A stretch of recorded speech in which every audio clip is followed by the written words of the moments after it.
안녕하세요. 진정 토크입니다. 이 진정 토크 시간에 여러분께서 정말 흥미진진하게 그리고 뜻깊게 보실 시리즈를 준비를 했습니다. 우리나라가 건국절이 없는 나라입니다.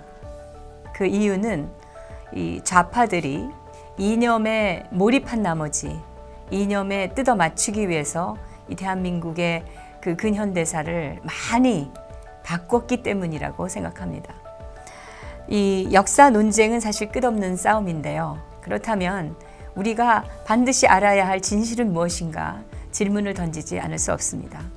사실 분명히 진실은 있습니다. 그리고 그 진실들이 여러 가지 자료와 특히 사진들을 통해서 남아 있습니다. 이 진정 토크 이 시간에 마련한 시리즈는 저희가 제목을 역사의 진실 찾기, 사진을 통해서 역사의 진실 찾기입니다.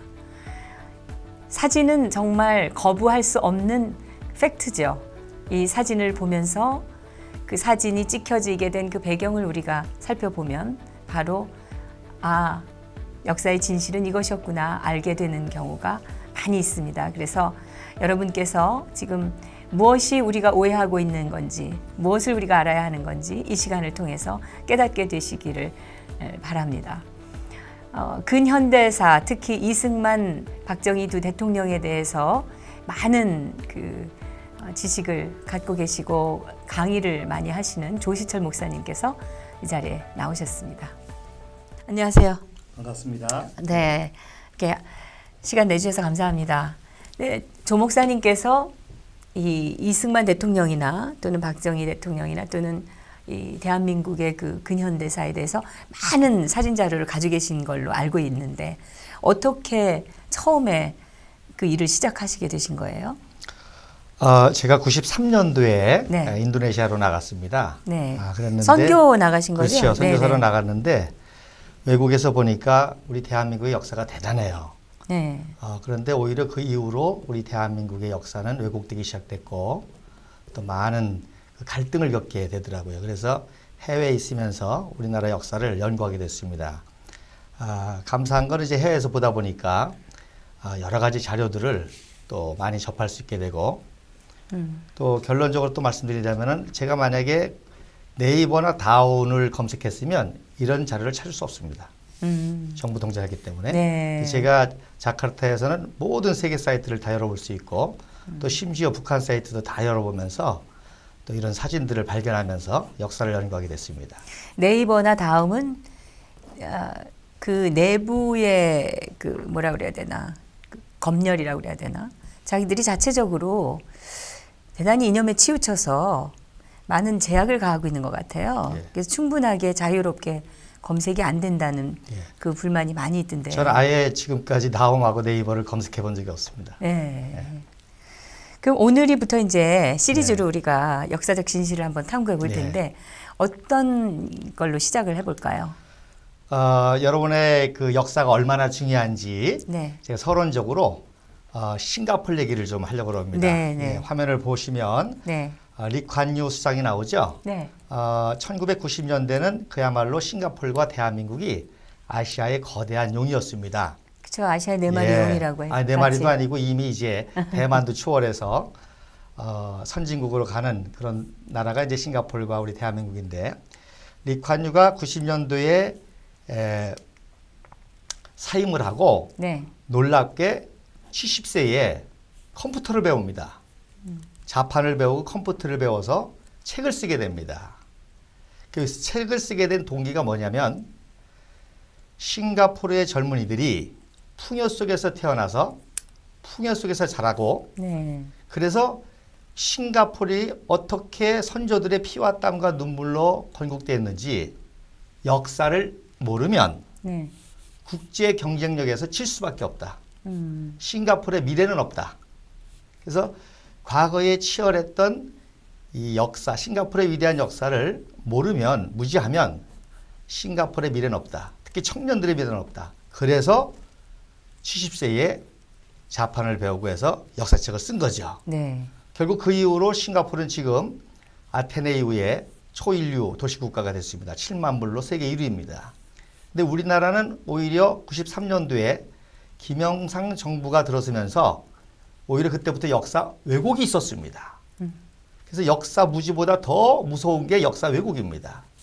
그래서 오늘날 혼란의 모든 뿌리가 이 역사 왜곡에 있습니다. 그래서 저는 어떻게 우리나라 역사가 왜곡됐는지 이 사진을 가지고 역사의 진실을 이야기하려고 합니다. 자, 그러면 그래서 이 싱가포르이 리쿠안유가 두 권의 책을 썼습니다. 하나는 리쿠안유 자서전이라고 하는데 사실은 싱가포르 스토리, 싱가포르이 어떻게 건국이 되었는지. 역사 이야기죠. 그렇죠. 네. 건국의 과정을 쓴 것입니다. 그러니까 93년도에 처음으로 컴퓨터 자판을 해서 배워가지고 그렇죠. 98년도에 책이 나오는 첫 책이 거예요. 나온 거죠. 네, 예, 네. 싱가포르 스토리라고 건국의 과정입니다. 네. 예. 그다음에 이제 그걸 쓴 다음에 인류 국가의 길, from third to first, 어떻게 제3세계에서 초인류 국가가 되었는지 발전의 과정을 썼습니다. 네. 그러니까 다른 말로 하면 국부 이승만 박사의 우리 대한민국 건국 역사와 박정희 대통령의 한강의 기적의 역사를 쓴 거죠. 근데 우리는 그걸 못했단 말입니다. 네. 못한 정도가 아니라 철저하게 왜곡되고 조작됨으로 말미암아 오늘날 이런 불행한 사태까지 겪게 된 거죠. 그 참 아이러니한 게 그 90년대 초반에도 싱가포르하고 우리 대한민국이 거의 비슷하게 아시아의 네 마리 용이다 뭐 이러면서 이제 홍콩과 하고 대만하고 같이 해가지고 비슷한 발전 상태를 보이고 있었는데 93년도에 이관유 수상은 역사를 바로하는 시도를 하고 우리는 김영삼 대통령 정권에서 역사를 왜곡하고 폄하하는 게 시작이 되면서 예. 극단의 그 갈림길에서 결과적으로 지금 오늘날 우리가 싱가포르하고 비교도 안 되는 그렇죠. 지금 상황에 놓이게 되는 예. 거죠. 예. 싱가포르는 뭐 7만 불의 세계 초 인류 인류 국가죠. 국가가 됐고 우리는 네. 아직도 3만 불에서 헤매고 있고 3만 불이 중요한 게 아니라 지금 이 좌우 갈등, 3만 불이 안 세대 됩니다, 갈등, 지금 예, 아직도. 세대 갈등. 네. 지금 오늘날 많은 분들이 걱정하시는 것 같은 이런 엄청난 사태들이 결국 뿌리가 역사 왜곡에 있던 거죠. 네. 자, 씁쓸합니다. 그러면 자, 이게 북한의 역사의 가장 중요한 역사입니다. 네. 즉 김일성이가 동북 한일 연군으로 빨치산 독립운동을 했다고 하는 네. 그런 사진을 아주 우상한 그런 사진입니다. 예. 자, 그러면 요거 최근에 이제 북한에서 이렇게 또 조작해가지고 발표한 거거든요. 요 사진이 조작된 사진입니까? 그렇죠. 네. 자, 그러면 어떻게 조작됐는지, 네, 왜 네. 조작했는지 그걸 통해서 역사 왜곡의 진실을 알면 그러면 대한민국의 역사도 어떻게 왜곡됐는지를 알 수가 있습니다. 네. 자, 그러면 이 사진의 원본이 바로 이겁니다. 아, 네. 예, 원래는 4명이죠. 네. 맨 왼쪽에 김일성이가 옆으로 기대어 있고 그 옆에가 바로 중공공산당 개청입니다. 네. 그리고 그 옆에가 최룡의 아버지 최연입니다. 그리고 오른쪽이 안길입니다. 예, 이게 오리지널 사진입니다.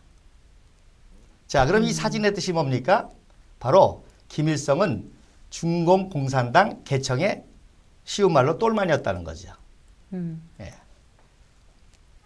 그런데 이 사진을 이제 바로 김일성이가 항일 독립운동을 했다고 이제 선전하는 그런 이제 조작이 시작이 됩니다. 제일 먼저 어떻게 조작이 되는가 하니 저 오른쪽에 사이트가 보이시죠? 맨 위에 사이트 주소가 보입니다. 네네. 그래서 김일성이가 이렇게 항일운동을 했다고 하는 어떤 권위를 세우기 위해서 이 사이트를 이제 소개한 겁니다. 지금 저 맨 왼쪽에 있는 게 김일성입니다. 김일성인데 예. 갑자기 이게 출처가 등장하면서 그러니까 1차 조작이 네. 출처를 먼저 표시했다. 표시한 거죠. 그래서 네. 이렇게 중국의 권위적인 사이트에서 우리 수령동 씨가 독립운동을 했다 고 나왔다. 하는 사진을 했다. 근데 자, 이게 출처가 저게 아니라는 말씀이시잖아요, 그러면. 저건 이제 사이트 주소기 때문에 사실 별 의미가 없습니다. 네. 예. 원래는 자, 없었는데 저기다 붙였다는 그렇죠. 거죠. 예. 예. 자, 그다음에 이게 이제 2차 조작이 이루어집니다. 2차 조작에서 누굴 뺐죠? 중국 공산당 개청을 빼버렸습니다. 네. 예, 그러니까 공산당 부하라는 사실을 숨기기 위해서 그러면 지금 이제 김일성, 그다음에 최현, 최현, 그다음에 안길. 안길 요렇게만 예. 남겼네요. 중국 예. 사람은 빼버리고 빼버렸죠. 똑같은 사진을 저렇게 그렇죠. 조작한 조작한 거예요? 거죠. 그 왜 조작했냐? 언제 조작했냐? 1967년 10월에 했습니다. 네. 1967년 10월은 어떤 때고 하니 바로 김일성이가 6.25 전쟁 후에 제일 먼저 남로당을 숙청하고 네. 중국 연안파를 숙청하고 그다음에 소련파를 숙청하고 갑산파를 숙청하고 이제 빨치산파로 완전히 세력을 갖출 때입니다. 그러니까 이렇게 이제 김일성이를 바로 세웠죠. 사진도 똑바로 세우고 이제 이렇게 품위 있는 그런 모습으로 2차 조작을 한 겁니다. 자, 그러면 3차 조작이 들어갑니다. 이번에는 어디로 와 있죠? 가운데 들어와 있습니다. 등치도 커졌죠? 이때는 언제냐? 3차 조작으로 1972년 4월 달입니다. 즉 우리 박정희 대통령께서 유신헌법 할 때입니다. 그러니까 박정희 대통령이 유신헌법을 만든 거는 장기 집권을 하려는 것이 아니라 바로 마지막 북한과의 이 체제 경쟁에서 우리는 고도 성장을 위한 안정 체제를 이루어야 되기 때문에 바로 유신헌법을 한 거고요. 바로 북한은 이제 그때부터 김일성 우상화 작업이 들어가면서 김씨 왕조 세습 작업이 들어갑니다. 그래서 김일성 후계 공작이 들어가는 겁니다. 그러다 보니까 이제 김일성이 가운데 있는 수령이 돼야 되고 그 옆에 있는 이제 안길이나 최현이 이제 부하로 들어가는 거죠. 우상화 작업이 시작된 겁니다. 그리고 74년도에 공식 이제 후계자로 되면서 북한은 이제 나름대로 완전한 체제 형성을 하는 거죠. 그 다음에 이제 4차 조직에 들어갑니다. 어떻게 됐죠? 칼라가 그렇죠. 칼라화 됐죠. 들어갔는데. 아주 칼라화 되고 그 다음에 출처가 사라졌죠. 오른쪽 상단에 있는 출처가 사라졌죠. 왜? 진실을 모르게 이제는. 그래서 이제 빨치산 그 독립운동을 신화하는 사실 독립운동도 안 했고 바로 이때는 바로 동북연안군이 개멸돼 가지고 소련으로 도망갈 때입니다. 그리고 이때라는 게 이 사진을 찍을 때가 아까 그 사진 41년도에 41년도에 찍어서 이제는 김일성이가 중공군 똘마니에서 소련 똘마니가 되는 겁니다. 즉 KGB의 전신인 엔케베데라고 하는 그런 이제 그 정보부에서 김일성이를 포섭해서 끈앞으로 쓰죠. 그래서 이렇게 사진에 조작되면서 김일성 우상화를 시작하는 겁니다. 자, 그러면 이렇게 자기네들의 역사를 조작한 북한이 이제 대남 공작을 하죠. 즉 김일성과 체제 경쟁을 했던 이승만, 박정희에 대한 이제 왜곡 조작이 들어갑니다. 자, 이 사진이 모 신문사에서 일본군 박정희다라고 특종으로 보도한 사진입니다. 즉 박정희가 아닌데 박정희라고 선동하려고 만든 사진이죠. 근데 이 얼굴을 봐도 박정희 대통령 얼굴이 아니에요. 그렇죠. 옛날 그 사진에 나오는 얼굴이. 그래서 이 사진은 일본 제국 육군 대령 사진입니다. 그래서 보시면 아시겠지만 야전군이기 때문에 철모를 썼고요. 그리고 쌍안경을 가졌고 칼을 찼습니다.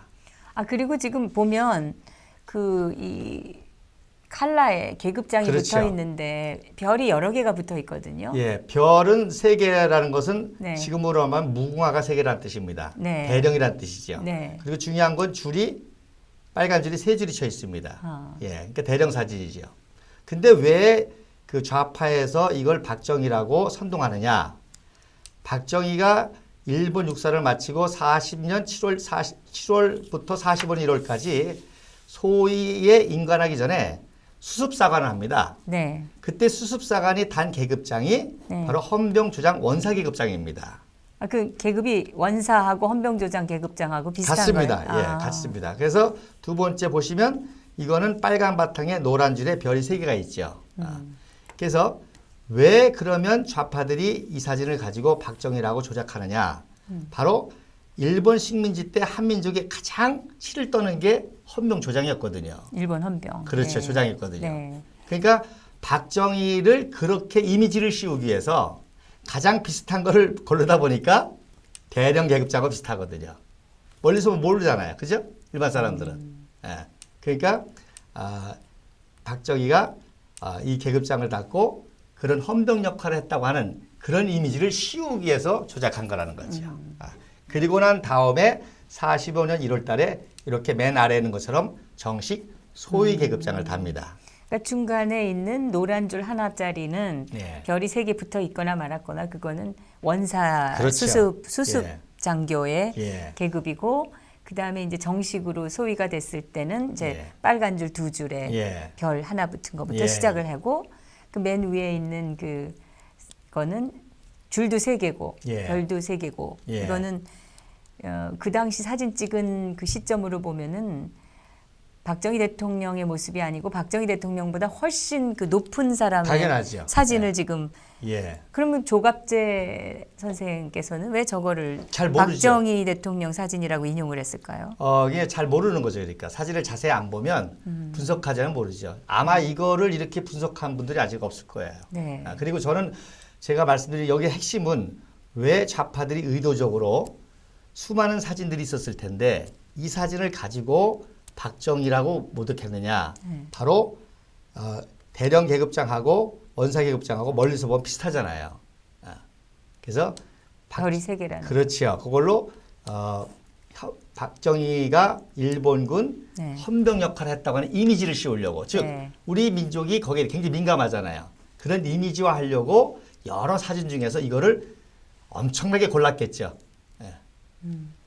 저걸 처음에 특종이라고 보도했던 그 언론사는 한겨레 신문이었나요? 맞습니다. 네. 여러분 찾으시면 몇 년도 누구 기자인지 다 나옵니다. 이거 거짓말 조작을 한 거 아니에요? 그렇죠. 100% 조작한 거죠. 그러면 그 근데 단순한 기자를 고발을 해야 되겠네요. 이제. 단순한 조작이 아니라 상당한 고도의 그 정치적 목적을 가지고 사악하게 한 그렇죠. 거죠. 조작하는 예. 거죠. 예. 즉 박정희가 일본군 헌병 이미지, 즉 우리 한국 사람을 악랄하게 박해했던 그 이미지를 덧쓰기 위해서 계급장이 비슷한 사진을 가지고 인용한 거죠. 네. 그리고 말씀드린 대로 박정희는 헌병 역할을 한 것이 아니라 임관하기 전에 6개월 동안 수습사관이라고 했기 수습장교. 때문에 그렇죠. 네. 그 계급장만 다른 거죠. 네. 예. 다음 사진도 한번 보겠습니다. 예. 자, 그래서 이게 왜 중요하냐? 네. 바로 이 사진하고 결합해서 만주군에 지원하기 위해서 혈서를 썼다는 거 결합시키십니다. 네. 예. 그러니까 사진이 가짜면 혈서도 가짜인 거가 상식이 되겠죠, 이제. 네. 예. 그러니까 이거를 다 박정희라는 이미지를 만든 다음에 바로 혈서를 쓴 그 신문 기사를 요것도 조작입니다. 만주일보라는 거는 전혀 근거가 없는 신문입니다. 아니 만주 원래는 제가 이걸 가지고 민족문제연구소하고 다툼을 하고 있기 때문에 네. 저도 이 부분에 대해서는 좀 들여다봤습니다. 네. 근데 처음에 그 민족문제연구소에서 만주 신문에 이런 그 혈서가 나온다 하면서 떠들고 다녔어요. 그랬는데 나중에 한 5년쯤 그렇게 한 다음에 만주일보다 예. 이러고 일본 국회 도서관에서 예. 찾아냈다 예. 하고 저 조그만 그 오른쪽에 있는 기사를 보도를 했거든요. 예. 혈서 그러니까 공간지원. 자, 근데 저 만주일보라는 거가 당시에 분명히 만주 지역에 존재했던 신문이라고 주장을 하는데 그것도 근거가 없습니다. 근거가 없는 건가요? 예. 없죠. 예. 네. 그래서 보세요. 하나라면 열을 안다고 네. 이 사진을 먼저 조작하고 난 다음에 혈서 사진을 또 조작한 거예요. 그래서 같이 붙여놓은 겁니다. 그래서 만주일보 자체도 없는 신문이고 이런 기사를 합성해가지고 만든 신문입니다. 여러분 사진 보세요. 사진하고 이 글씨하고 전혀 그 해상도라고 그러죠? 다릅니다. 아니 요거는 뭐 사진을 붙여놨. 근데 원래 그 신문에는 저 사진이 왼쪽에 있는 사진이 안 붙어 있었지 않습니까? 그렇죠. 그러니까 조작이라는 거죠. 아니 그거는 이제 보도를 하면서 그냥 예. 언론사에서 했을 수 있고 찾아낸 기사는 오른쪽에 기사만 나왔을 수 있지 그러니까 않습니까? 기사도 조작인 거죠. 그리고 이 두 개를 겹쳐가지고 또 조작을 한 거죠. 기사가 조작이라는 건 어떻게 주장을 할 수가 있어요? 그거를 전문가들이 다 분석을 해 있습니다. 지금 그걸 가지고 지금 다투고 있는데 네. 그것 때문에 허위사실 유포다 이래가지고 지금 굉장히 복잡한 문제가 지금 예. 돼 있거든요. 네. 그거는 이제 전문적인 분들이 다 연구를 해놔서 사실을 밝힐 수 있습니다. 그 다음에 이번 현충일에 배포된 사진이거든요. 네. 예, 그래서 역사를 잊은 민족 미래가 없다라고 또 단체 신치호 선생님 글까지 해가지고 박정희 일본군 사진이라고 아주 선동하는 사진입니다. 예. 근데 우선 저 사진은 뭐 척 봐도 조작입니다. 예, 조작이죠. 그러니까 이 사진을 조작해가지고 역사적 사실을 왜곡하는 거는 아주 이 좌파들의 특기인 것 같아요. 그러니까 저 의미는 뭔고 하니 아주 조직적으로, 조작적으로, 지속적으로, 의도적으로 왜곡한다는 거죠. 네. 분명한 목표를 가지고. 예. 요거는 일본군 대위계급장입니다. 네. 줄이 두 개죠. 아까는 세 개였었죠. 예. 네. 그리고 말씀드린 대로 박정희는 소위였습니다. 네. 그리고 말년에 중위로 제대했습니다. 그러니까 보면 계급장 보면 대위계급장이죠. 네. 예. 그래서 이 사진을 이제 어떻게 조작했느냐면 1차 조작이 뭐냐면 바로 이거는 1941년도 12월 달에 뉴기니아 팔마나라라는 곳에 주둔한 제18군 남반군 대위 사진입니다. 저 사람 일본 사람이래요. 그렇죠. 일본군 대위 네. 사진입니다. 네. 자, 오른쪽에 특별한 마크가 있죠. 네. 예, 제가 마크 따로 떼놨습니다. 네. 예, 제가 일본에 가서 직접 조사했습니다. 이 마크가 무엇인지. 이게는 일본 육상 항공대 사진입니다. 네. 그러니까 파일럿이라든지. 네, 네. 예, 그래서 일본에는 해상 항공대가 있고 육상 항공대가 있습니다. 그러니까 이 사람은 파일럿 항공대 대위 사진입니다. 네. 예, 이걸 가지고 육군에도 그 항공대가 있었고 그 당시는 그랬죠. 공군이 없었고. 아. 예, 해상 그러니까 해상 항공대, 육상 항공대. 그렇죠. 네. 요거는 육상 그 항공대 마크입니다. 네. 예. 그러면 다시 박정희 대통령 그래서 사진을 예, 보겠습니다. 요거를 하는데 바로 조작하지 않습니다. 얼마나 교묘한 거 보세요. 네. 요 박정희 대통령 사진은 두 가지 중에 하나입니다. 요거는 57년도 육군 준장 때 사진이고 오른쪽은 61년도 혁명을 일으키고 난 다음에 중장 진급 전의 공식 사진입니다. 근데 지금 61년도 사진이 지금 일제시대 때 그렇죠. 사진으로 들어가 있네요. 예, 저 목을 척 잘라가지고 식객에서 목을 잘라가지고 박정희에다 붙였죠. 네. 근데 붙이는데 그냥 붙인 게 아니라 보세요. 대일본 제국이라는 글씨를 거꾸로 돼 있죠. 네. 자, 바로 찍어다 붙이면 표시가 나니까 네. 바로 붙여서 뒤로 돌린 겁니다. 이렇게. 아. 아주 교묘하죠? 이해가 되셨습니까? 그런데 그 사진을 돌린 거에 그 마크가 그냥 붙어 있네요. 당연하죠. 얼굴만 갖다가 붙여서 얼굴을 돌린 거죠. 쉽게 얘기해서. 네. 예. 자, 그러면 글자를 첨가해 놓고 박정희 대통령 아까 그 사진에 귀가 반대가 됐죠. 네. 예. 그래서 척 보니까 이제는 다 나머지는 다 알겠고 예. 얼굴만 저렇게 갖다가 편집한 그렇죠. 거가 다 드러나고. 예, 했는데 그것도 아주 교묘하게 고개를 돌렸다는 거죠. 예, 반대로. 이 귀 모양 보세요. 이게 이렇게 갖다 붙인 거거든요. 네. 거꾸로 해서. 화면을 뒤로 해놓고 네. 그런 다음에 돌린 거예요. 그러니까 귀가 달라지죠. 그러니까 이제 이제 좀 더 치밀하게 나가는 대로 근데 여기서 명백한 게 바로 저 항공대 마크가 그렇죠. 붙어 있기 때문에 저거는 박정희 대통령의 사진이 아니라는 조작이라는 거를 그렇죠. 우리가 확인할 수가 예, 있네요. 계급도 다르고. 왜냐면 박정희 우선, 대통령은 일본 항공대였었던 적이 없으니까. 당연하죠. 그리고 파푸아뉴기니에 간 적도 없고. 파푸아뉴기니에 간 적도 없고.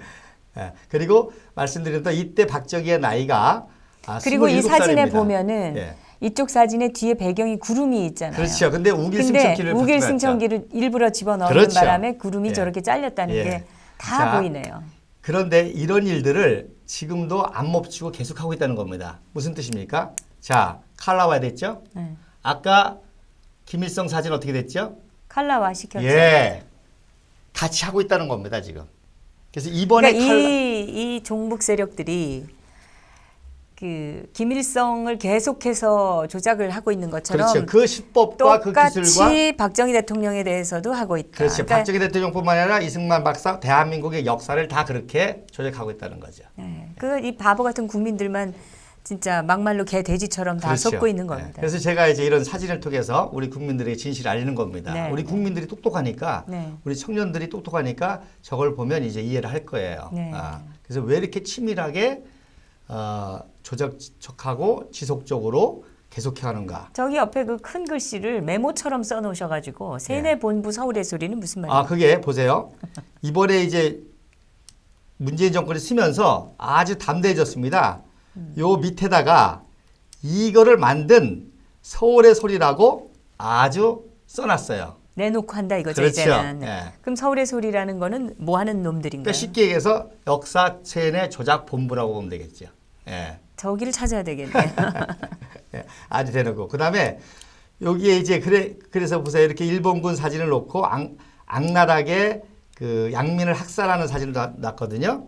이거는 바로 일본군이 상해에서 중국인 학살한 사진입니다. 그러니까 대한민국에서 그 일제시대 말부터 존재했던 이 좌파들, 공산주의, 남노당 뿌리로 연결된 이 자들은 거짓말과 조작과 이 그 사기로 점철되어 있는 역사거든요. 그들의 역사는.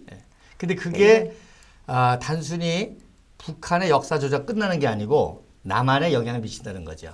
그러니까 한마디로 영향이 말하면 아니고 완전히 남한의 그렇죠. 역사를 자기들이 지금 조작을 해서 예. 그거를 내놓고 퍼뜨리는 게 박원순 역사문제연구소 또 뭐 민족문제연구소. 아니 민족문제연구소는 예. 임원영이라고. 예, 맞습니다. 박원순이 처음에 만든 거는 역사문제연구소고 예. 민족문제연구소는 그 이후에 또 예. 생긴 겁니다. 근데 역사문제연구소니 민족문제연구소니 이런 자들이 지금 이 왜곡된 이 북한에서 말하자면 만들었을지도 모르는 이런 자료들을 지금 마구 진실인 것처럼 퍼뜨려서 국민들을 역사의 문에 완전히 바보로 만들고 있다. 네. 그러니까 김일성, 김정일, 김정은을 우상하는 세력이 국부 이승만 박사와 박정희를 비하하는 거죠.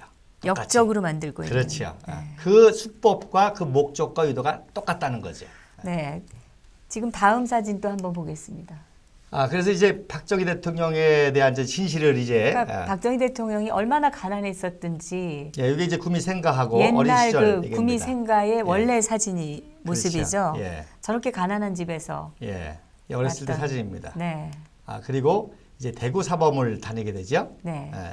그래서 여기서 우리가 알아야 될 것이 일제 식민지 당시에 조선의 엘리트들이 민족주의 엘리트들이 가는 대학이 사범대학입니다. 네. 왜냐하면 똑똑해서 경성제국대학 가가지고 총독부 근무하면 친일파 소리 듣잖아요. 근데 15살에 처음 대구 사범 학교를 들어가셔서 20살까지 다니셨는데 32년도에서 이제 그러니까 사범학교를 다닌다는 의미를 27년에서 32년 정확하게 아셔야 됩니다. 이게 굉장히 중요한 사실입니다. 네. 우리 식민지 역사를 이해하는데 가장 중요한 게 이것입니다.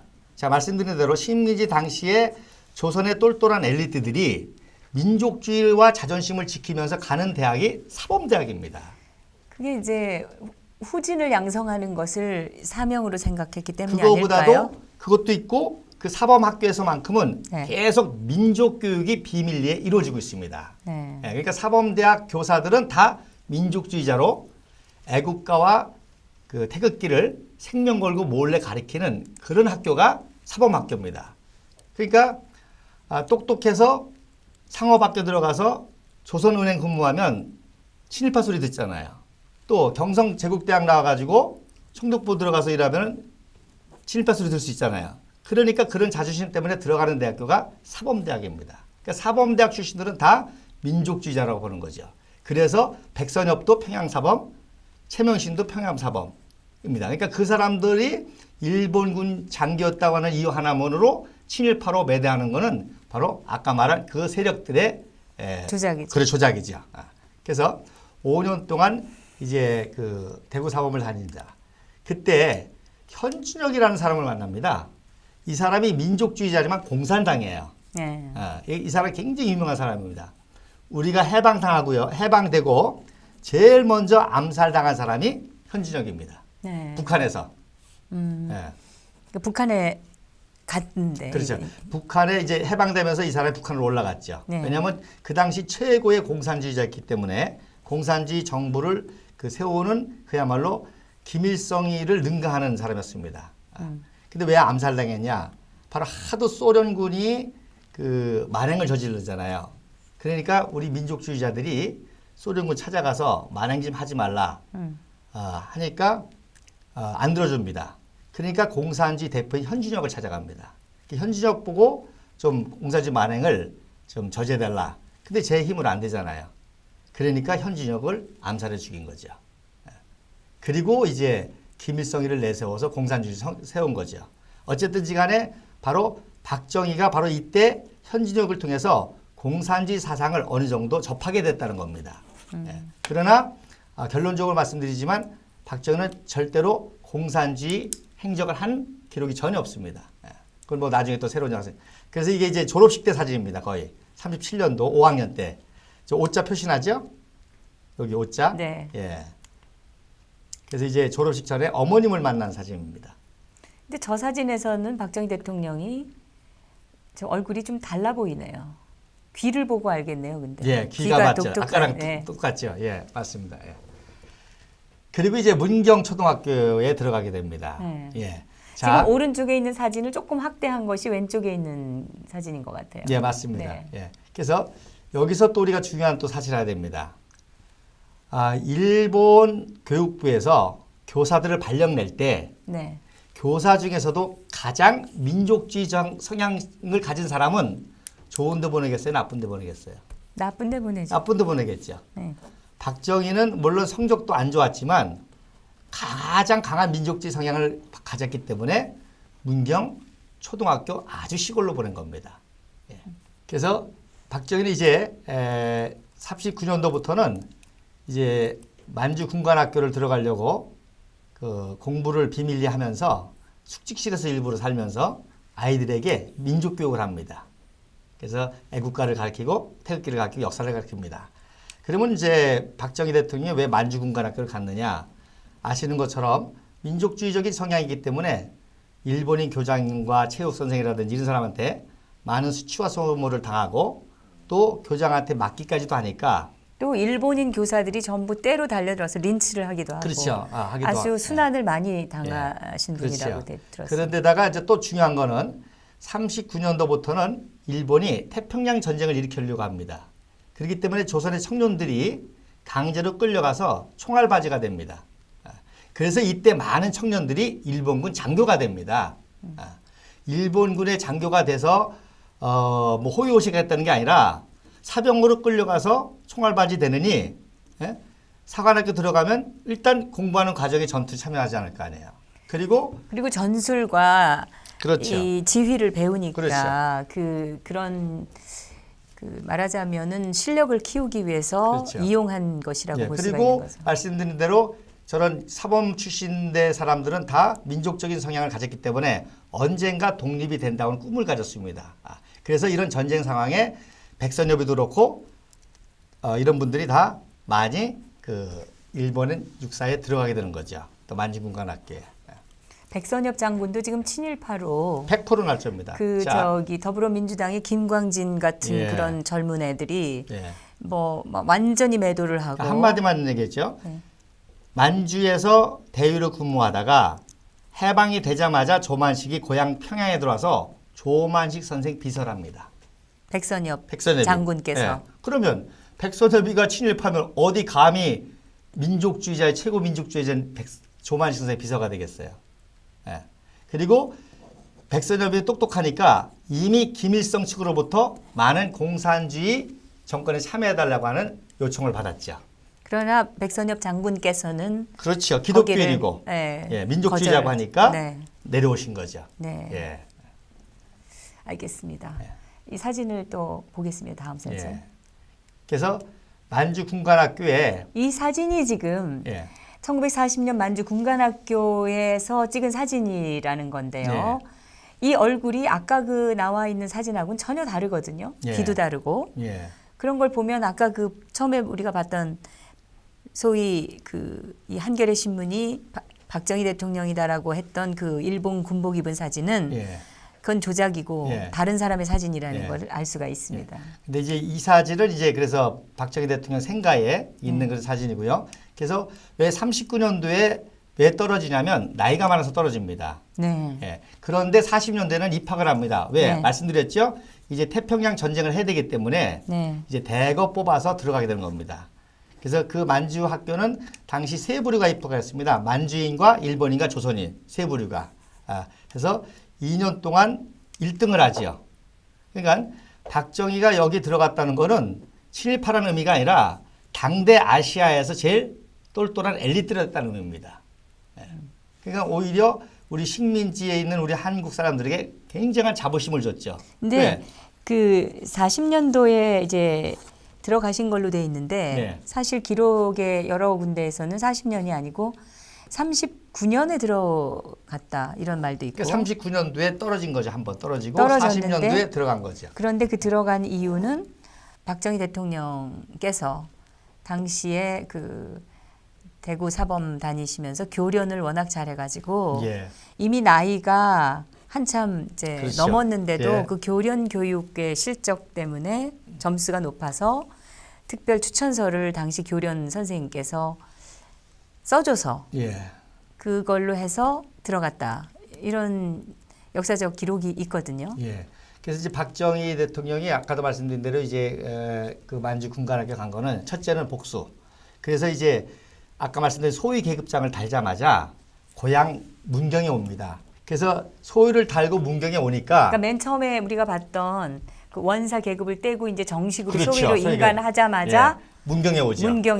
고향에 예. 오는군요. 오니까 문경에는 모든 일본인들이 박정희 앞에 무릎을 꿇죠. 왜냐하면 그 당시는 군국주의 아닙니까? 네. 그러니까 동경 제국대학보다도 더 들어가기 힘든 게 일본 육사. 육사입니다. 일본 육사의 소위면 군수도 벌벌벌 뜨는 거예요. 그때 증언이 노란 줄에 별을 하나 달았다. 예, 소위라는 거죠. 예, 그러니까 정확하게 유치하죠. 그게 좀 우리가 좀 짚고 넘어가야 될 게 이 일본 육사를 바로 간 것이 아니라 만주 군관학교에서 수석 졸업을 그렇죠. 했기 해서 때문에 편입을 시켜준 거죠. 특혜로 그 일본 육사 연수를 2년을 또 갈 수 있게 된 거고 예. 그렇게 말하자면 일종의 장학금을 받아가지고 간 건데 그래서 이제 일본에서 이제 편입을 시켰죠. 최고 엘리트니까 네. 편입을 시켰는데 여기서 또 중요한 역사적인 사실이 있습니다. 네. 그 당시 일본 육사는 2년제였습니다. 이게 여기 이제 예. 육사인데 편입해서 들어갔을 들어갔는데 때 사진이죠. 굉장히 중요하죠. 여기 뭐가 놓여 있죠? 대포가 놓여 있죠. 네, 네. 일본 육사 중에서도 병과가 있습니다. 네. 일반 병과는 2년제입니다. 네. 그런데 포병과 공병만은 3년입니다. 네. 왜? 수학을 해야 되니까. 뭘 기계를 다 알아야 그렇지. 되고. 기계 엔지니어를 해야 되고 수학을 해야 그래서 일본 육사생 중에서도 최고 똘똘한 애들 들어가는 게 포병과 공병입니다. 네. 그러니까 박정희도 최고 똘똘하니까 공병에 들어가서 3년 과정을 마치죠. 근데 이제 편입했기 때문에 2년 과정을 마칩니다. 이미 2년 동안 그렇죠. 만주군관학교를 그래서, 이수했기 예. 때문에 나머지 이제 3년 과정을 2년에 마치고 예. 이제 만주로 다시 돌아와서 그래서 이제 여기 이제 졸업 사진으로 추정한 거거든요. 그래서 여기 왼쪽에서 세 번째 앉습니다. 그러니까 원래는 1등을 했어요. 근데 조선인 청년들에게 1등을 주고 싶지 않을 거 아닙니까? 그래서 3등으로 줬죠. 그래서 가운데 있는 분이 교관이고 그 왼쪽이 1등이고 그 옆에 박정희가 3등이고 오른쪽에 있는 사람이 2등이겠죠. 예. 그래서 이렇게 그 당시 조선의 청년 박정희는 일본 육사색에서도 벌벌벌 떠는 거죠. 왜냐하면 일본 문화가 실력 문화 아닙니까? 네. 실력 있으면 무릎 꿇는 거거든요. 그래서 제가도 이제 태극기 집회 때 한번 연설했지만 박정희 대통령이 이순신 장군을 동상을 세우지 않습니까? 광화문에. 네. 그 세운 이유가 바로 일본 육사의 역사를 알기 때문입니다. 그래서 이순신 장군이 요건 이제 나중에 기회가 되면 제가 또 사진하고 같이 보여드리겠는데 이순신 장군이 이렇게 뭘 쳐다보는 느낌이 있지 않습니까? 그게 어딜 보는 거 하니 바로 도쿄의 야시쿠니 신사. 네. 야시쿠니 신사 앞에 오무라 마스지로라고 하는 동상이 서 있습니다. 네. 그 사람이 일본 육사의 창시자입니다. 네. 그러니까 이런 역사를 박정희가 알기 때문에 바로 이순신 장군을 세워서 일본을 제압하고 능가하겠다는 그런 의미였던 거죠. 예. 왜군을 무찌른 이순신 장군 동상을 그렇죠. 상징적으로 상징적으로 한복판에. 야스쿠니 순사에 있는 동상을 제압하는 거죠. 근데 그 동상이 일본 육사의 초대 규장입니다. 네. 예. 제가 최근에 이제 또 그 강의한 것 중에 많은 사람들이 관심을 갖는 이 사진입니다. 그래서 역시 이제 한 6개월 동안 소위로 근무합니다. 그러니까 부관으로 또 임명이 됩니다. 그러니까 전투에 참가한 적도 없습니다. 그리고 해방이 되자 바로 북경에 있는 광복군으로 갑니다. 네. 자, 만약에 친일파였다면 광복군이 받아주겠어요? 그래서 광복군에서 있다 오는 바람에 1년 늦게 귀국을 합니다. 그래서 46년도 5월 8일 날 이제 제2기 조선경비사관학교에 들어가게 되죠. 여기서 어떤 일화가 있는가 하니 47년도에 이치업 대위가 3대 교장을 합니다. 네. 자, 그런데 육사면은 대한민국을 지키는 그야말로 간성들 최고의 엘리트 그룹 아닙니까? 그래서 애국가를 불러야 되겠는데 본인도 애국가를 모르는 거예요. 애국가 가사도 모르고. 근데 이분이 좀 똑똑했었던 것 같아요. 어떻게 할까 하다가 이기생 약 250명한테 시험을 냈습니다. 자기는 모르니까. 애국가를 1절부터 4절까지 쓰라. 누가 썼겠어요? 박정희만 썼죠. 1절부터 4절까지. 그리고 200명 중에. 200명 단 유일하게 네, 네. 1절부터 4절 다 썼다는 거죠. 그리고 박정희가 아는 애국가는 올드랭 사인, 벙커 선교사가 붙인 천부여 의지 없어서라는 그 찬송가가 붙인 그거죠. 그래서 동해물과 백두산이 마르고 닳도록. 근데 그 곡조로 기억을 하시는 어르신들도 많으세요. 그렇죠, 맞죠. 애국가를 그렇게 부르시는 예. 그 연로하신 분들이 저도 가끔 있습니다. 부릅니다. 네. 일부러 거의 뭐 찬송가 또 있지만 우리나라 역사를 제가 상기하기로. 네. 그리고서 이제 이승만 박사가 안익태의 그 애국가를 제일 먼저 안 게 또 이승만 박사입니다. 그래서 이승만 박사가 이제 그걸로 애국가를 이제 만들게 지금 되는 저 거죠. 사진이 46년도에 47년도. 예. 47년도 조선경비 그렇죠. 사관학교에 들어가셨을 예, 갔을 때 때 이길 때 사진입니다. 사진인데 예. 말하자면 저 조선경비 사관학교가 우리 육사의 전신이네요. 예, 그래서 제가 오늘 사진 안 가졌는데요. 조선경비사관학교 그 다음 해에 네. 육군사관학교라고 쓴 사진이 또 있습니다. 네. 팻말을 바꾼 사진이. 네. 예. 다음 사진 이제 김일성만 주작한 게 아니죠. 김일성의 부인이 누구죠? 김정숙입니다. 네. 그래서 김일성 이름은 지금 저 함부로 김정숙을 김정수라고 쓰신 것 같아요. 요거는 저기 김성수네요, 예, 저거는. 그 김성주. 지금 잘려서 안 보이는데 아. 원래 김일성 이름이 김성주입니다. 네. 그거 잘려서 그렇습니다. 그래서 거기에 나오는 이제 여기 김정숙입니다. 여기에 가운데 있는 오른쪽에서 두 번째. 그렇죠. 오른쪽에 두 번째. 네네. 자, 그래서 김정숙이도 원래 이게 오리지널 사진입니다. 엄청 못생겼네요. 못생겼을 뿐만 아니라 보세요. 어깨에 손을 올리고 있죠. 네. 어디 감히 수령동지 이게 손을 올렸느냐 해서 손을 잘라내고 이렇게 조작을 한 거죠. 사진 그 사이즈도 키우고. 사이즈도 키우고. 이렇게 철저히. 저 왜소한 사람이었네요. 그 예, 아주 김정숙이라는 여자가. 예. 근데 지금 어깨에 감히 손을 올리고 있는 사람은 거기에 이제 여기 오른쪽도 보니 이게 김철호고요. 채원 부인, 채령이 엄마죠.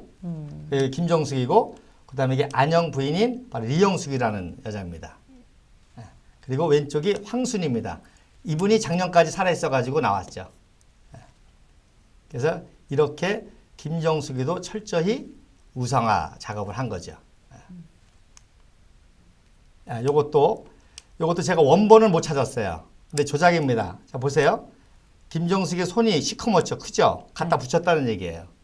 이 사진도 아마 이 여자가 어깨를 감싸고 있거나 했기 때문에 손을 잘라버리고 또 김정숙이 안 보이니까 손을 잘라다가 시커멓게 해서 붙였죠. 이렇게. 지금 이게 이상한 게 분명히 지금 이 지금 왼쪽에서 두 번째 사진이 김정숙이 사진인데 예.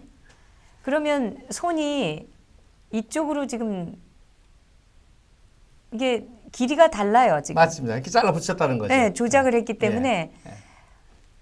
왼쪽에 있는 손하고 오른쪽에 있는 손하고 길이도 다르고 색깔도 다르고. 예.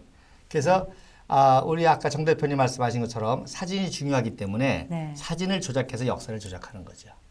사진을 가지고 선정성정 도구로 여기는 거죠. 그래서 오히려 왜곡된 사진을 역추적하면 진실이 나오는 거죠. 그래서 핵심은 이렇게 그 북한은 모든 역사가 다 조작입니다. 100%. 그러니까 북한에는 단 하나의 진실만 있습니다. 모든 게 김일성으로 거짓이다. 통한다. 모든 게 거짓이다. 거짓이다. 그리고 그 체제와 대결하는 대한민국을 폄하하기 위해서 대한민국의 모든 역사 조각을 그쪽 측과 남쪽의 남노당 좌익 세력과 합했다는 거죠. 그러니까 아주 그 미세한 것까지 그렇죠. 다 조작을 하네요. 그 이미지 이승만, 때문에. 박정희에 대한 건 100% 조작입니다. 다. 근데 2003년도에 검인정 교과서 제도가 처음으로 이제 실행이 되면서 그때 나왔던 역사 교과서를 보니까 북한 교과서하고 똑같더라고요. 그런 맞습니다. 짓을 한 자들이 예, 예. 지금 다시 정권을 지금 잡은 겁니다. 맞습니다. 사실은. 예. 네. 그래서 제가 이제 그걸 사진을 통해서 이런 모든 왜곡된 역사 속에서 우리 청년들, 청소년들이 세뇌되고 있고 그러기 때문에 오늘날 이런 사태가 또 일어났다고 하는 거죠. 예. 자, 이게 이것도 조작된 사진입니다. 아까 거하고 비슷하네요. 비슷하죠. 예. 네. 그러나 이제 좀 또 이렇게 아주 뭐라 그럴까 파스텔화 시켜서 또 이렇게 했죠. 예. 이게 오리지널 사진입니다. 그래서 맨 오른쪽이 김일성이고 그 옆에가 리영숙이고 그 옆에가 김정숙입니다. 맨 오른쪽이라 그러면 앉아 그렇지. 앉아서 이렇게 쭈그려 있는. 네, 이거. 다리 이렇게 그렇죠. 하고 있는 그리고 거의 누워 있다시피 예. 한 사진이 그게 김일성이고 예. 그다음에 그다음에 첫 번째 여자가 리영숙. 그 옆에가 김정숙입니다. 이때가 아마 김정일을 임신할 때입니다. 앉는 태도도 임신한 여자 같죠? 다리를 아니 약간. 지금 왼쪽부터 보신 건가요? 그러면 아니 오른쪽부터 김일성 바로 옆에 여자가 리영숙, 그 옆에가 김정숙, 까만 옷 입은 여자가 황순이, 그리고 맨 왼쪽이 아니 그게 김철호. 아니라 지금 화면에서 보면 왼쪽 끝에를 보신 거예요? 그거는 오른쪽 끝에를 보신 거예요? 오른쪽 끝에. 오른쪽 끝에 여기 보면은 김일성. 예. 그 뒤에 있는 여자 그건 다 남자들이에요. 여기 여자 아. 4명문입니다. 아. 그래서 이때 이제 김일성이를 임신했을 때죠. 아 그러니까 지금 두 명을 갑자기 걸러뛰시니까 예, 예. 여자들이라 바로 내가. 둘은 걸러뛰어서 일반, 예, 바로 예. 그 다음이 리영숙, 여자가, 그 다음에 예, 김정숙, 김정수, 황순이, 김철호 이렇게 된 거죠. 그래서 이제 새롭게 이제 또 알려진 사실 또 이거 뭐 공경한 비밀이기도 하고요. 결국 뭐 이 당시에 이 여자들은 그야말로 일처다부제죠. 이해가 되시겠습니까? 예, 이런 그 이게 그 말하자면은 저 여자들은 당시에 그 말하자면 저 빨치산 같은 저 집단의 그렇죠. 정신대 빨래하고, 같은 그렇죠. 네. 그런 역할. 예. 작부죠 말하자면 예. 이런저런 잡스러운 일들을 예. 하는 그래서 원래 김정숙이도 제가 또 시간 나면 정확하게 말씀드리는데 오영진이 간 사람의 처였습니다. 그다가 이제 김일성한테 넘어간 거죠. 예. 자, 그래서 이제 김일성, 김정식을 가장 그 이상적으로 여기는 아주 초기 사진입니다. 이것도 많이 그 포토샵을 했죠. 예. 어쨌든 이제 중요한 거는 이렇게 김일성, 김정일 사진은 빨간 혁명을 상징하는 걸로 이렇게 치장을 합니다. 그리고 이게 이제 46년 민주선거 때 사진입니다. 이것도 이제 김정숙을 점점 미워하기 시작하죠. 그래서 그렇게 하다가 이렇게까지 만든 겁니다. 김정숙이를 가장 이상적인 여인으로 북한 교과에서 실리는 사진입니다. 그러니까 처음에 오리지널 사진보다 훨씬 이뻐졌네요. 점점 더 그렇게 만들어가는 거죠. 예. 잘 보세요. 이게 왜 중요한 건지 잘 보세요. 자, 누구 닮았어요? 리설주 닮았잖아요. 리설주가 기쁨조 출신인데 김정은이의 부인이 된 이유는 단 하나 뭐예요? 김정숙하고 닮아서. 그렇죠. 그래서 조거리도 이게 데뷔 사진도 똑같잖아요. 빨간 조거리 까만 치마. 그 다음에 또 하나 재미난 거 보세요. 김정은의 헤어스타일 많은 사람이 궁금해하셨죠. 이 헤어스타일. 이 헤어스타일이 언제 김일성의 모습을 본땄느냐. 많은 사람들이 상식적으로 알 거 아닙니까. 저거 김일성의 모습을 본땄다. 그러면 김일성이 언제 어디서? 바로 1950년 9월 8일 외관 전투에서 강건 총참모장이 쥐례 사고로 죽습니다. 그래서 지뢰 밟아서. 그렇죠. 장례식 하는 장면이에요. 요게 맨 앞에 있는 게 박헌영입니다. 그리고 바로 뒤가 바로 김일성입니다. 그러니까 이게 무슨 뜻이냐? 이때는 낙동강 전선을 놓고 죽느냐 사느냐 전투였거든요. 그러니까 여기서 성공을 하면 김일성이는 민족 통일의 영웅이 되는 거고 여기서 밀리면 자기는 전범이 되는 거예요. 그러니까 스트레스를 굉장히 받았기 때문에 굉장히 뚱뚱해졌죠. 폭음과 폭식으로. 그리고 지금 자기가 전쟁에 지면 책임을 들어야 됩니다. 그러니까 굉장한 카리스마를 연출하기 위해서 이런 헤어스타일을 한 거예요. 그걸 그대로 김정은이가 땄습니다. 이게 무슨 뜻이냐? 박근혜 대통령이 통일을 준비하니까 김정은이는 자기 체제가 죽느냐 사느냐라고 하는 지금 전시 체제라는 겁니다. 그래서 이 전시의 카리스마를 연출하기 위해서 요때의 모습을 딴 거죠. 예. 그래서 이번에 우리가 6월 24일 날 조원진 의원 중심으로 외관에서 태극기 집회를 하는 목적도 이런 역사성이 있는 겁니다. 예. 우리 마지막 이제 이 체제 전쟁, 이념 전쟁. 저 머리 스타일이 도대체 어디서 나왔나 궁금했죠. 네, 궁금했습니다. 똑같죠. 네, 예. 그렇네요. 그러니까 이때만 해도 박헌영이가 주도적이었습니다. 보세요. 왼쪽에 앞장섰잖아요. 그러니까 김일성이 지금 스트레스 한참 받을 때입니다. 왜? 전쟁의 책임을 자기가 다 뒤집었어야 되니까. 그래서 이때 사실 지금 총정치국이라는 걸 이때 만들었습니다. 왜? 당이 군을 장악해야 잘 살아났거든요. 이런 역사적인 뿌리가 다 있는 겁니다. 그래서 결국은 박헌영을 전쟁 끝나자마자 책임을 물어서 죽였죠. 네, 개떼들이 달려들어서 물어뜯겠다는 말도 있고 예. 하여튼 그래서 처참하게 죽이죠. 예, 장성택이도 똑같이 했다고 그럽니다. 예. 그러니까 역사는 흐른다고 그러지 않습니까? 똑같습니다. 다음 사진은 이제 여러분들이 민족문제연구소에서 100년 전쟁이라는 이건 조작으로 밝혀져가지고 그렇죠. 이미 네. 고소를 많이 당하고. 그렇죠. 네. 그래서 제가 이제 이해 쉽게 이제 키가 똑같죠? 예. 그러니까 조작을 해도 이제 왜 그랬냐면 이게요. 조작을 했는데 좀 미련스럽게 그렇죠. 했어요. 왜 100년 전쟁을 만들었냐면 2012년 대선을 앞두고 급하게 만든 거예요. 선거용으로. 그러니까 박근혜 대통령의 지지를 떨어뜨리기 위해서 국비승만 박사의 세력과 박정희 대통령 세력을 모함하기 위해서 급하게 만들다 보니까 저런 오류를 많이 범했던 거죠. 그리고 대통령 당선되시자마자 박근혜 대통령이 당선되자마자 이 종북 좌익 세력들이 특히 지자체장들, 좌파 지자체장들을 중심으로 해가지고 박정희 대통령에 대한 왜곡 역사 강좌를 전반적으로 예. 실시를 합니다. 그거를 지자체 돈으로 해서 박정희의 진실은 이런 제목으로 예.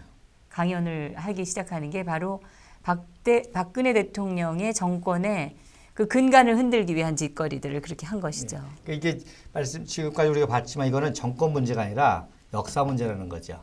지금도 사실 국비승만 박사와 박정희 대통령과 박근혜 대통령 라인과 김일성 계열의 종북 좌파 세력과의 싸움의 연장전이라는 근데 지금 그런 거 보면은 문재인도 지금 그쪽에 서 있는 겁니다. 당연하죠. 예, 그러니까 당연히 비난을 받아야 마땅한 것이죠. 대한민국의 정통적인 그 역사를 지금 왜곡한 쪽에 서 있으니까. 그렇죠. 그걸 왜곡해서 정권을 잡고 네. 쉽게 얘기해서 밥을 먹고 사는 거죠. 역사학자들은 그걸로 밥을 먹고 사는 거고. 그러니까 대한민국의 발전을 이뤄가는 그 국민들의 노력으로 만들어지는 혈세를 예. 가지고 지금 대한민국의 역사를 조작하고 그렇죠. 대한민국을 왜곡 매도하는 이런 그렇죠. 집단이 먹고 살고 있는 거죠. 그렇죠. 예. 그래서 진짜. 이런 연구들을 말입니다. 네. 진짜 전문가들 다 해놨습니다. 저는 사실 전문가 아니에요. 그분들이 다 알면서도 이 카르텔이 너무 무서우니까 얘기를 못하는 거예요. 그러니까 아까 말한 그 만주일보의 진술을 아는 학자가 있습니다. 네. 근데 그걸 얘기하면 교수에서 잘려요. 이해가 되시겠습니까? 예. 기존 사학계라든지 기존 모든 계통이 그 종북 좌파세를 잡고 있기 때문에 진실을 말하면 피해를 보는 거죠. 그러니까 연구만 하고 발표를 못 해요. 근데 그렇다면 역사를 뭐하러 공부합니까? 그러니까 저것이 이제 그 지식인이라고 할 수가 없는 그렇죠. 거죠. 지식인이라는 것은 알고 있는 것을 가지고 맞습니다. 진실을 밝히는 맞습니다. 책임이 있는 사람들인데. 결국에 이번에 우파가 무너진 것도 그 지식인들의 비겁함이고 오히려 그 지식인들이 오히려 안보와 우파라는 명목으로 지금까지 먹고 살아왔던 거죠. 그래서 웰빙 숟가락 우파니 이런 얘기를 하는 거죠. 진짜 안보를 위해서가 아니라 저쪽 세력의 하나의 카운터파트로서 안보를 빙자해서 먹고 사는 거에 불과한 거죠. 그러니까 진실을 얘기하지 못하고 결국은 그게 안보팔이고. 그렇죠. 그렇게 되는 네, 거죠. 파리들이죠. 예. 파리들 자기들이. 저들이 그야말로 민족 평화 이런 명목으로 파리를 한다면 이 사람들은 안보 파리를 지금까지 먹고 살았다는 거죠. 양심을 저버린 지식인들이 결국 나라를 망치고 있다는 생각을 예. 합니다. 그래서 시간이 이제, 많이 돼서 예. 오늘 준비를 많이 해오셨는데 네. 오늘은 여기까지 예. 하고 계속해서 저희가 뭐 양이 워낙 방대하다 보니까 언제 끝날지 알 수가 없겠습니다. 그래서 제가 그런데- 시작을 다음 주부터 이제 네. 그 이승만 박사의 청년 시절부터 하려고 겁니다. 네. 오늘은 그 이제 시작하는 마당이니까 예. 우리 역사가 어떻게 조작이 될 수 있는지 예. 얼마나 쉽게 우리가 속았는지. 조작되고 그렇죠. 선동되고 예. 속을 수 있는지에 예. 대한 맛배기를 예. 보여드렸고요. 예. 다음부터는 이제 본격적으로 그 역사의 진실 탐구를 들어가도록 하겠습니다. 예. 지금 우리나라 역사에서 지금 가장 그 매도되고 있는 대통령, 예. 바로 그 이승만 대통령과 박정희 대통령, 그리고 그로 비롯돼서 많은 역사적 사실들이 예. 같이 지금 왜곡되고 있는데 예. 그걸 하나하나 한번 그렇죠. 파헤치는 즐거움을 좀 예. 가져보도록 하겠습니다. 네. 오늘 이렇게 귀한 자료 소개해 주셔서 감사합니다. 조시철 목사님. 네, 감사합니다. 감사합니다. 예. 다음에 또 뵙겠습니다. 네. 우리 오늘 근대사의 일가를 이루고 계시는 근현대사의 일가를 이루고 계시는 조시철 목사님을 모시고 이 역사가 어떻게 조작됐었는지에 대해서 사실 잠깐 말씀을 드렸습니다. 앞으로 계속 자세한 그리고 여러분께서 어쩌면 한 번도 보지도 못했었을 그런 사진들을 소개하면서 역사적 진실을 탐구해 보도록 하겠습니다. 지금 대한민국이 가장 큰 문제는 이 사회가 갈등으로 이렇게 갈갈이 쪼개져 있다는 것이 아닐까 싶은데요. 그 중에서 가장 큰 갈등과 이 분열이 바로 이념에 의한 것입니다. 근데 그 이념 갈등의 뿌리를 파헤쳐 보면 거기에 바로 역사의 조작이라는 그 진실이 도사리고 있습니다. 이념에 몰두한 나머지 자기들의 이념을 합리화하기 위해서 역사적 사실과 팩트들을 다 조작을 한 게 좌파들이 해온 짓입니다. 우리 애국 국민들은 이것을 바로잡아야 할 책임이 있다고 생각합니다. 그런 의미에서 계속해서 보여드릴 무엇이 진실인가 이 시리즈를 여러분께서 관심을 가지고 지켜봐 주시기를 부탁드립니다. 진정 토크였습니다. 감사합니다.